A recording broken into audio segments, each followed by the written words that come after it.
bloody story. The whispers begin. It's coming for you. बच्चे झूठ नहीं बोलते, पर कुछ बच्चे सच भी नहीं होते। रात के 2:17 थे।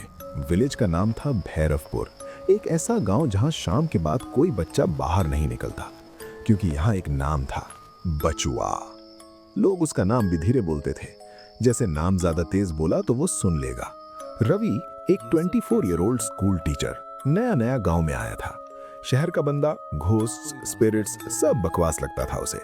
उस रात जब वो स्कूल के रिकॉर्ड्स चेक कर रहा था, उसने नोटिस किया रजिस्टर में एक बच्चे का नाम बार बार लिखा हुआ था, बचुआ, क्लास 2, पर डेट 2001। रवि कंफ्यूज हो गया। ये बच्चा अभी भी स्कूल में है क्या? उसने वॉचमैन रामदास से पूछा। रामदास का चेहरा पीला पड़ गया। सर, उसका नाम जुबान पे मत लाओ। रात को रवि को छोटे पैरों की आवाज सुनाई देने लगी, टप टप टप। स्कूल कॉरिडोर में उसने टॉर्च ऑन की, कोई नहीं, पर ब्लैक बोर्ड पे चौक से लिखा था, सर मैं आ गया। रवि का हाथ कांप गया। अगली रात 3:03 रवि ने देखा स्कूल के ग्राउंड में एक छोटा सा लड़का खड़ा था, नंगे पैर, गर्दनी टेढ़ी, आंखें बिल्कुल काली। लड़का मुस्कुराया, सर आप मुझे पढ़ाने आए हो ना? रवि चिल्लाया, हु आर यू? लड़का धीरे से बोला, मैं बचुआ हूं। और अगले ही सेकंड रवि के कान के पास फुसफुसाहट हुई, जो मुझे याद करता है मैं उसे अपना बना लेता हूं। उस सुबह रवि बेहोश मिला स्कूल के अंदर। उसकी शर्ट पर छोटे हाथों के निशान थे, जैसे किसी बच्चे ने जोर से पकड़ लिया हो। और स्कूल रजिस्टर में एक नई एंट्री थी, बचुआ एब्सेंट, रीजन सर के साथ। हर भूत किसी का होता है, बचुआ का भी कोई था।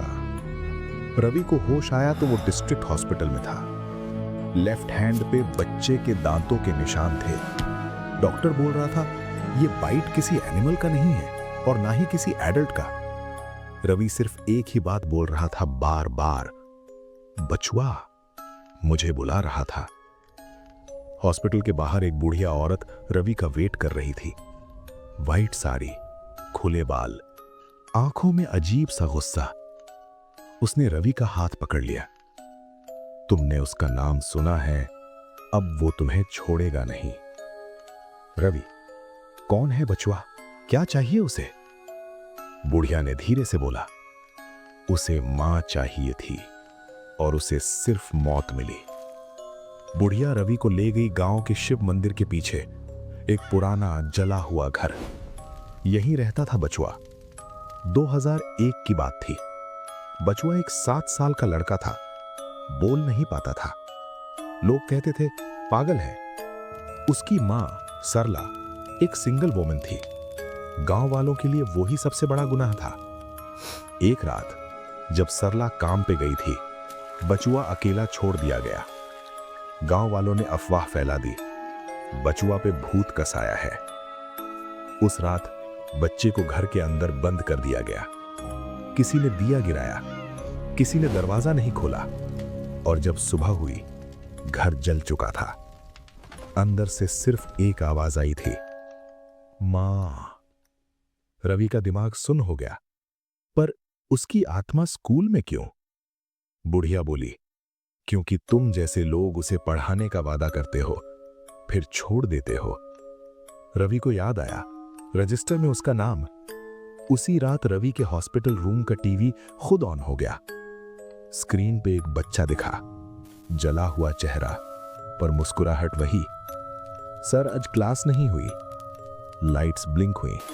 बेड के नीचे से आवाज आई, कल स्कूल आना, वरना मैं घर आ जाऊंगा। नेक्स्ट मॉर्निंग रवि के घर के बाहर फ्लोर पे चौक से लिखा था, अटेंडेंस कंपल्सरी। और उसके घर के बाहर नंगे पैरों के छोटे फुटप्रिंट्स थे। रवि चाहता नहीं था, पर बचुआ का मैसेज क्लियर था, अटेंडेंस कंपल्सरी। सुबह 10 बजे रवि स्कूल गेट पे खड़ा था। गेट खुद ब खुद चीख करता हुआ खुल गया। अंदर पूरा स्कूल बिल्कुल खाली, न बच्चे न टीचर्स।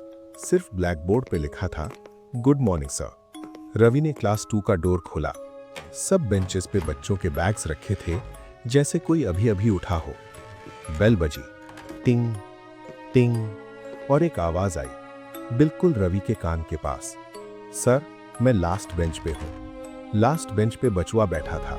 इस बार जला हुआ नहीं, बिल्कुल नॉर्मल बच्चा लग रहा था। मासूम आंखें, स्कूल यूनिफॉर्म। रवि की आंखों से आंसू निकल आए। तुम्हें क्या चाहिए? रवि ने पूछा। बचुआ खड़ा हुआ और धीरे से बोला, मुझे पढ़ना है। पर कोई रुकता ही नहीं। रवि ने जैसे ही बचुआ के सर पे हाथ रखा, क्लासरूम का टेम्परेचर गिर गया। विंडोज बंद, ब्लैक बोर्ड्स पे स्क्रैचेस। बचुआ की आवाज बदल गई, आप भी चले जाओगे क्या? और तब रवि की आंखें काली हो गई। वॉचमैन रामदास और 2 टीचर्स गेट के बाहर खड़े थे। उन्होंने देखा रवि क्लास के अंदर अकेला बैठा था, पर उसकी आवाज 2 लोगों जैसी थी, एक रवि की, एक बच्चे की। सर थक गए हैं, अब मैं पढ़ूंगा। शाम को रवि घर आया, मिरर के सामने खड़ा हुआ। उसकी गर्दन पे जलने का निशान उभर रहा था, बिल्कुल वैसे ही जैसे बचवा के बॉडी पे था। और मिरर के रिफ्लेक्शन में रवि के पीछे बचवा खड़ा था। मिरर में लिखा था, सर प्लस बचवा इज इक्वल टू सेम। उस रात एक टीचर, मीना मिस, स्कूल के पास से गुजरी। उसने रवि को आवाज लगाते सुना, मिस, बच्चा रो रहा है। जब वो क्लास में गई, सुबह उसकी लाश मिली। ब्लैक बोर्ड पे लिखा था, अनफिट टीचर। रवि अब पूरी तरह से रवि नहीं रहा। और बचवा ने पहली बार कहा, सर, अब पूरा स्कूल मेरा होगा। मीना मिस की डेथ के बाद पूरा गांव हिल गया। स्कूल सील कर दिया गया। पर प्रॉब्लम ये थी, बचुआ स्कूल में नहीं था, वो रवि के अंदर था। रवि अब दिन में नॉर्मल लगता था, पर रात होते ही उसकी आवाज पतली हो जाती।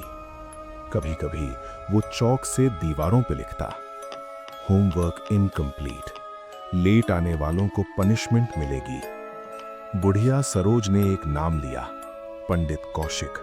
लोग कहते थे, उसने मुर्दों को भी चुप कराया है। पंडित ने रवि को देखते ही बोला, ये पोजेशन नहीं, ये शेयरिंग है। शेयरिंग? सरला, बुढ़िया का चेहरा कांप गया। हाँ, बचुआ अपना बचपन रवि के थ्रू जीना चाहता है।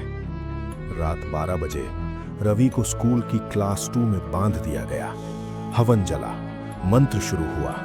पंडित चिल्लाया, बचुआ, इस शरीर को छोड़ दे। रवि हंसा, पर हंसी बच्चे की थी। सर ने प्रॉमिस किया था, वो मुझे छोड़ नहीं सकते। मंत्रों के बीच रवि चीख पड़ा, बस मुझे याद आ गया। फ्लैशबैक। रवि 19 साल पहले इसी स्कूल का स्टूडेंट था। उस रात जब बचुआ को घर में बंद किया गया, रवि भी वहां था। उसने दरवाजा बंद होते देखा, पर वो भाग गया और कभी किसी को नहीं बताया। मैं डर गया था, मैं उसकी मदद कर सकता था। क्लासरूम की दीवारें हिलने लगीं, ब्लैक बोर्ड टूट गया।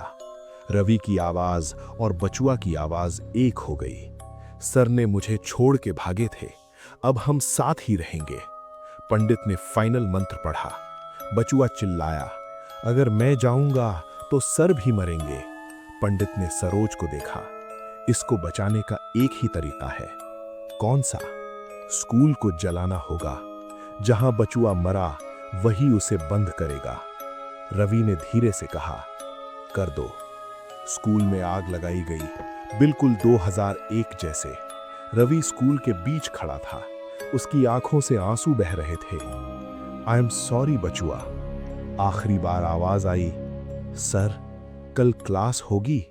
और फिर सब शांत। सुबह स्कूल राख था। रवि जिंदा था, पर बिल्कुल खाली। उसकी आंखों में कोई इमोशन नहीं था।